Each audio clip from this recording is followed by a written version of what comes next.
So moving on to the next question from the same user. What is the one movie you really hate that everyone else likes? There's a lot of movies that I hate but everyone else likes, and sure enough, almost anybody else does.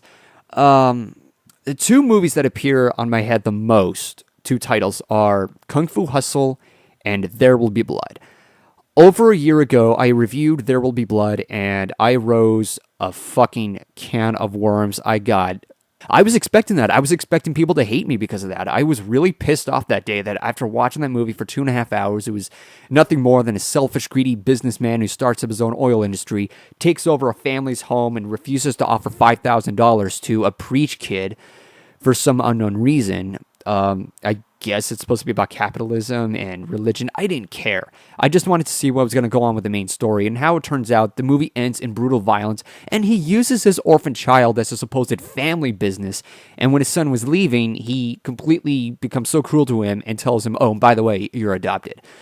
That's really fucked up. That's really fucked up. You never want to go tell your kid you're adopted straightforward in that angered face. And yes, I did see the scene where Daniel Plainview was breaking down crying and everything. I was expecting maybe he should go apologize to him, but instead, we just jump to the next scene and we get the whole milkshake reference. But it was 2.5 hours. That was way too long. The movie was way too slow. To the credibility, the acting was fine, and I liked the cinematography, but everything else, I hated it. The characters were despicable. Nobody changed. There was no character development. I'm not convinced why people love this movie so much. And I am very well aware that everybody says the movie has to be seen twice before you can have an intelligent discussion about it. That's what Quentin Tarantino said. And I'm sorry, but that is just insulting, because basically he just called me an idiot. The other movie, Kung Fu Hustle, I'll make it short. The film was a mess. None of the characters were likable. I was not all that amused with the fight scenes, and I saw this in the theaters. I almost wanted to go to the box office and ask for my money back. That's how much I hated it. I hate it even more than There Will Be Blood, because unlike There Will Be Blood, there is some credibility where it has good acting and such. But in Kung Fu Hustle, the movie has no focus on what kind of genre it's supposed to be. Is it supposed to be a comedy, or is it supposed to be a serious one? There's some serious fight scenes, but they're using cartoon sound effects. A character dies after another and things get dramatic.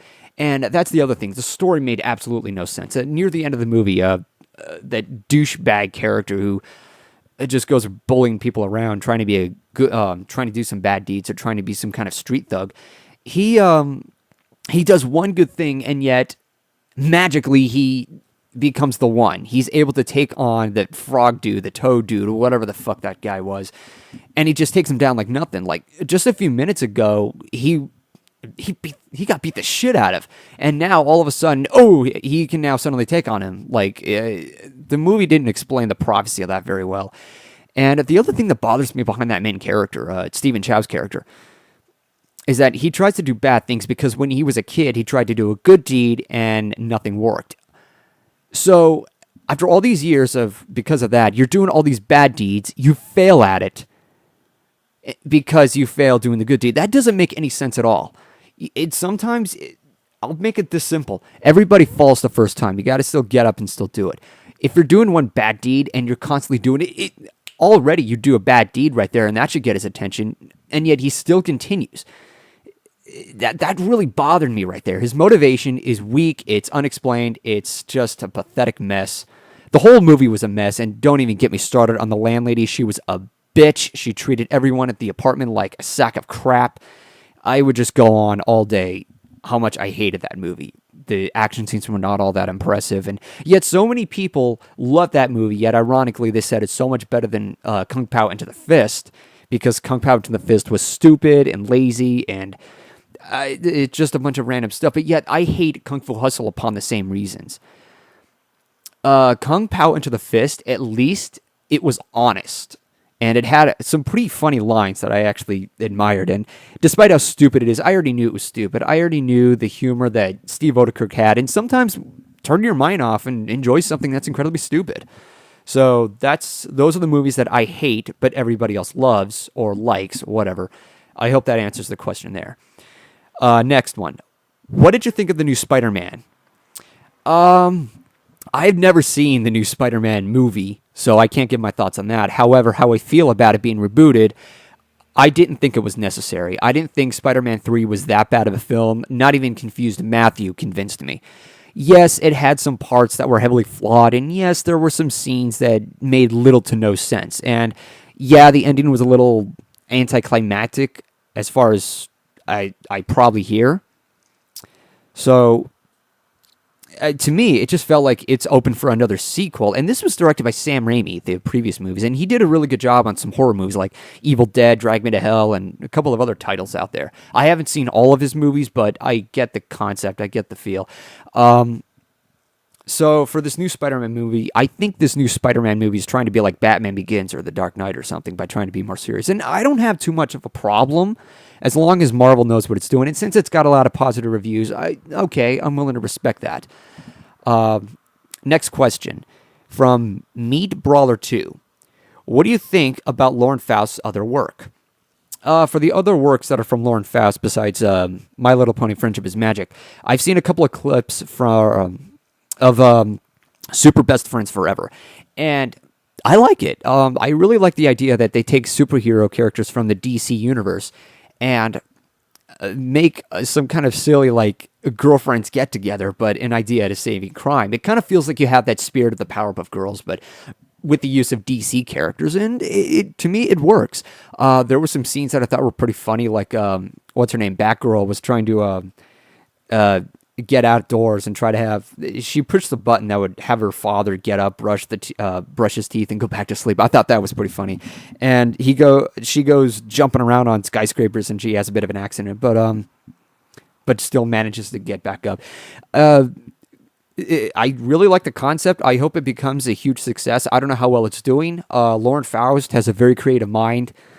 Obviously, everybody thinks that way. I've seen only very little of Milky Way Galaxy Girls. I hope it turns out good. I don't know what else she's made. I am aware of the Powerpuff Girls and Foster's Home for Imaginary Friends, which was made by Craig McCracken, and that's Lauren Faust's husband.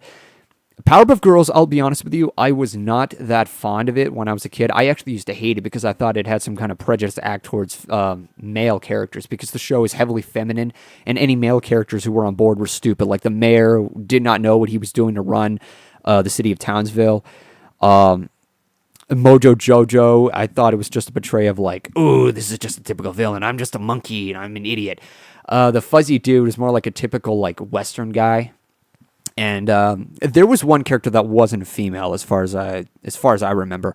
I forgot what her name was, but she's that spoiled brat who would just. She wanted to be a part of the Powerpuff Girls, but she wasn't accepted because it's too big of a responsibility, as far as what every other character was trying to tell her. But looking at it now, I understand why. It's because it's breaking out of this the typical routine of males being superheroes. You know, why not have girls do it and have fun with it? So I understand the appeal. Foster's Home for Imaginary Friends, I can't say anything about it because I've never watched it. I heard it was really, really good. I might take a gander at it. I don't know. So for Craig McCracken's work, I understand where he's coming from. And for Lauren Faust, I can tell she has somewhat of Craig McCracken's ideas while using her own imaginations from what she grew up with. I mean, that's how Friendship is Magic came about. So that's my answer for Lauren Faust. And in general, I can't thank her enough. Okay, so next question, and this is from Clay Torinos 1.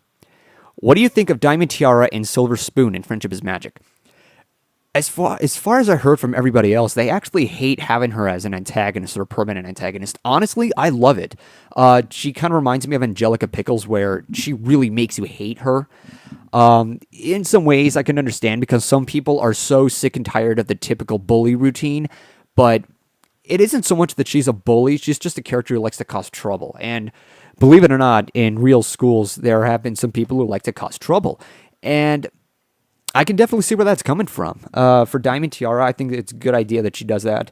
For Silver Spoon, I think she's just a character who's just trying to go along with Tiara because, well, she thinks it's cool, so she agrees with everything that Tiara says. You know, she's more like the supposed friends who just go with her just so that they can be friends with her.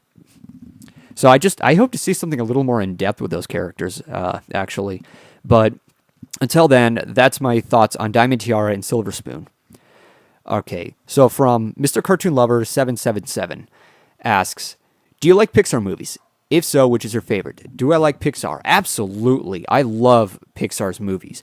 And if there's any of which that is my absolute favorite, it's simply Wall-E. Toy Story inspired that genre of CGI. Finding Nemo was supposedly an emotional roller coaster of finding the lost child. And The Incredibles was a family get-together of having superhero powers. And conceptually, they're awesome. But Wall-E was so simple, and it felt so reminiscent of E.T., Short Circuit, many of those nostalgic movies that we grew up with. It has a bit of that spirit, and it has great music from Thomas Newman, and he did a great job with that. He did a great job with the soundtrack.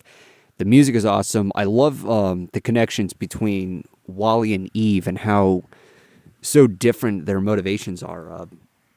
So to speak, on what their objective is, but they share a connection somehow, and it's pretty funny on how they connect. Story-wise, overall, it's pretty engaging. It's a bit of an environmental message, but it's not as shoved down your throat as you think it is. The ideas with the humans being overweight, I thought that was pretty funny. And I actually love the idea of the captain learning the aspects of planet Earth, such as growing pizza plants and so on and so forth. And one of my absolute favorite scenes, or my absolute favorite scene in the entire movie, is where Wall-E and Eve are cruising outside of the Axiom. And that's where the composer does his absolute best, Thomas Newman's work. They take from what could have been made into robotic noises or robotic sounds that could interpret music, and it's all orchestrated. You hear the piano just going dee-dee-doo-doo-doo-doo-doo-doo-doo. That's something you would hear out of a computer, but they utilize it in such a way that it just sounds awesome. It just sounds great, and it suits so well to the overall scene. It's scenes like those that just really bring a tear to my eye. I would just go on all day raving about it, but I better get on to the next question before I get too, overwhelmed or too carried away. So from Federico Diaz, I hope I'm saying that right. Hey, Golden Fox 17, have you heard of the Sonic the Hedgehog movie? Yes, I have. This was back in college when I was into the Sonic the Hedgehog games, and I'll be honest with you, I never grew up with the Sonic franchise, but suffice it to say, after playing the Genesis games, I fell in love with it. Somebody I knew who was also into the franchise, and he knew it longer than I did, he introduced me to the movie, and despite the fact that it was an hour long and it was a bit silly, I really enjoyed it. It's better than most video game adaptations out there, like Resident Evil, Super Mario Brothers movie, or a couple of other infamous titles out there. And to me, I think it's certainly a lot better than the Mortal Kombat movie, despite that it's one of those few exceptions that many people interpret as far as video game adaptations go. I still don't think it's the best video game adaptation out there. That is an open spot for Street Fighter II, the animated movie. But, yeah, I like the movie. I am aware that it was loosely based off of an anime rendition from the mid-90s, when Sonic was in the spotlight. And it's neither of the American versions, like Sad I Am or the Adventures of Sonic the Hedgehog. But yes, I have seen the Sonic the Hedgehog movie. I really enjoyed it. If you're a Sonic fan, you can definitely check it out yourself. One thing I actually want to mention, the voice acting. At first, I didn't like it, but afterwards, it's something you can get used to after a while. That's just my opinion. I didn't think it was that bad. That's just one last thing I wanted to mention.